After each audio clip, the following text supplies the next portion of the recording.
An innocent 10-year-old girl, her life stolen by those who should have protected her.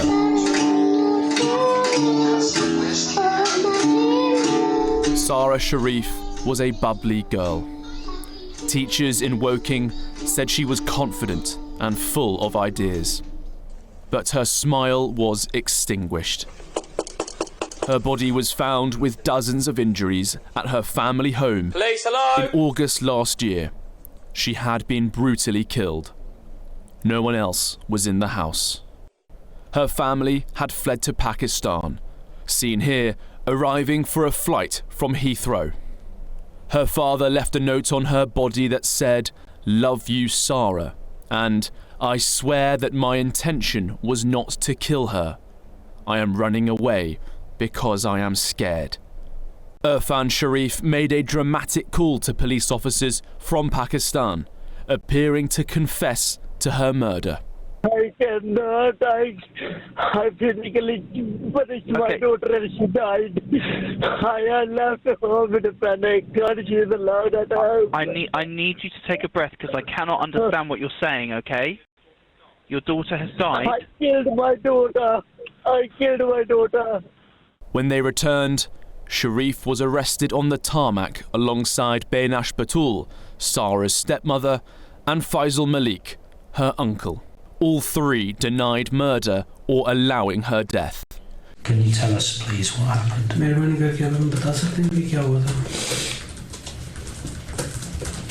No comment. What's your understanding of murder? What's your understanding of that offence? Killing someone? What happened to Sara? No comment. Who is responsible for her death? No comments. This little girl was tortured.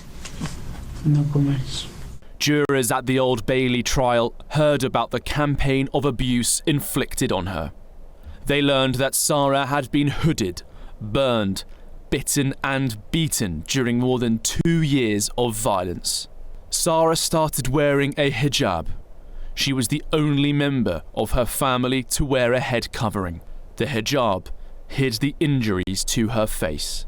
Forensic pathologists detailed dozens of injuries to her bones. She was beaten so badly with a cricket bat that it broke her spine. She was attacked with a white metal pole, causing multiple fractures.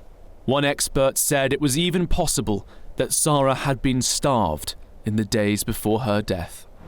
As the trial reached its conclusion, Irfan Sharif dramatically accepted full responsibility for her death, but denied that he had intended to kill her.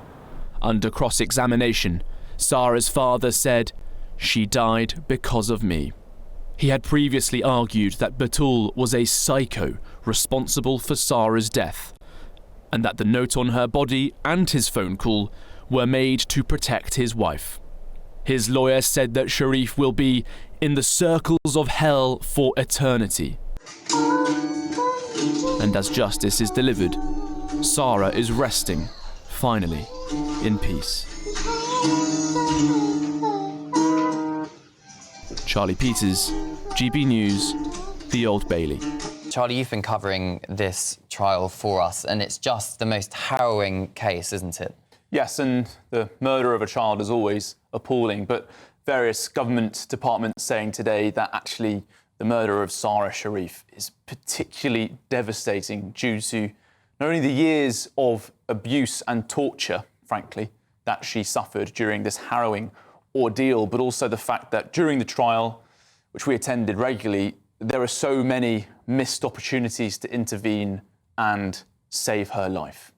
Hearing the details towards the end of her life, how her body was deteriorating at the hands of just repeated and relentless abuse. I'm not going to go through all of the injuries. Frankly, it would take too long, and they're just so horrific that it's not worth going through. But it was a constellation of injuries, and it was a relentless campaign of abuse that she endured at the hands of those three people, all who've now been found guilty. And the particularly devastating thing about this case is those three people should have been the ones who had cared for her and loved her during her life. Irfan Sharif, her father, guilty of murder. Benash Batul, her stepmother, guilty of murder. And Faisal Malik, her uncle also being found guilty of allowing the death of a child. I don't think those verdicts are particularly surprising after this 8-week trial, because the amount of information that was provided, and also the fact that Sara Sharif had admitted to her murder and killing her in a note left on her body that was found by Surrey police last August, when they went to the home in Woking. They had fled to Pakistan, the whole family, including her siblings, Sara's siblings. And it was once they arrived that Sara Sharif made that phone call to 999 from Islamabad and said, "I did it, I killed her." He later claimed that he made this phone call to protect his wife, the stepmother, that is Benash Batul. And he also made a shocking admission halfway through the trial, which really stunned the jurors. They were left with their mouths open while he said this in the witness stand. Sara Sharif said, "Yeah, actually, I'm responsible. I killed her," and made that further sort of admission during questioning from a barrister from the prosecution. That was a stunning moment for the jury. But I believe we do have a statement from Detective Chief Inspector Craig Emerson of Surrey Police, who was speaking outside the Old Bailey just moments ago. Found Sara Sharif and Benash Batul, the father and stepmother of 10-year-old Sara Sharif, guilty of her murder. Faisal Malik, Sara's uncle, was found guilty of causing or allowing her death. Sara was a bright and lively little girl who loved singing and dancing, and on behalf of Surrey Police, I would like to extend my deepest condolences to her mother Olga, her siblings, and all those who knew and cared for her. Sara's spirit and bravery and resilience in the face of the suffering that she endured has shone through from the vast inquiries that have been undertaken in this case. Sara's young life was brought to an end as a result of the brutal abuse and unspeakable violence inflicted on her by Sharif, Batul, which Malik did nothing to prevent. Charlie, teachers noticed marks on her face and referred to her to social services, but the case was dropped within days. You speak of missed opportunities. Several missed opportunities. And there were several investigations by social services and the children's care teams in the local council. She was living in a council flat as well, in a council house, when they moved to Woking as well. Sara started wearing a hijab when she was at school. She was the only member of her family to do so, the prosecution said, and it was agreed in the trial that this was done in order to cover up the injuries to her face. Teachers still recognised there were some bruises that were not new, so they were aware that there was something wrong in Sara's life. They were making painstaking efforts to record all of what they were able to see.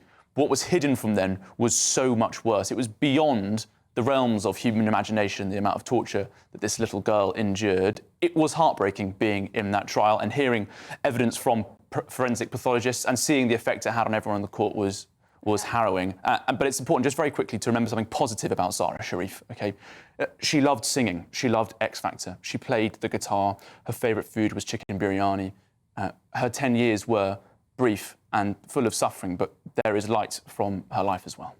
Yeah, I'm sure she'll be remembered by those who did love her, both friends and people at the school and the community. It's just sickening, isn't it, to hear the harrowing details, but also that the perpetrators, her family, just fleeing to Pakistan, the cowardice, just hours after she died. Charlie, thank you very much indeed, and we know you've been at the court, you've heard the details firsthand. Thank you so much. Charlie Peters there, our national reporter.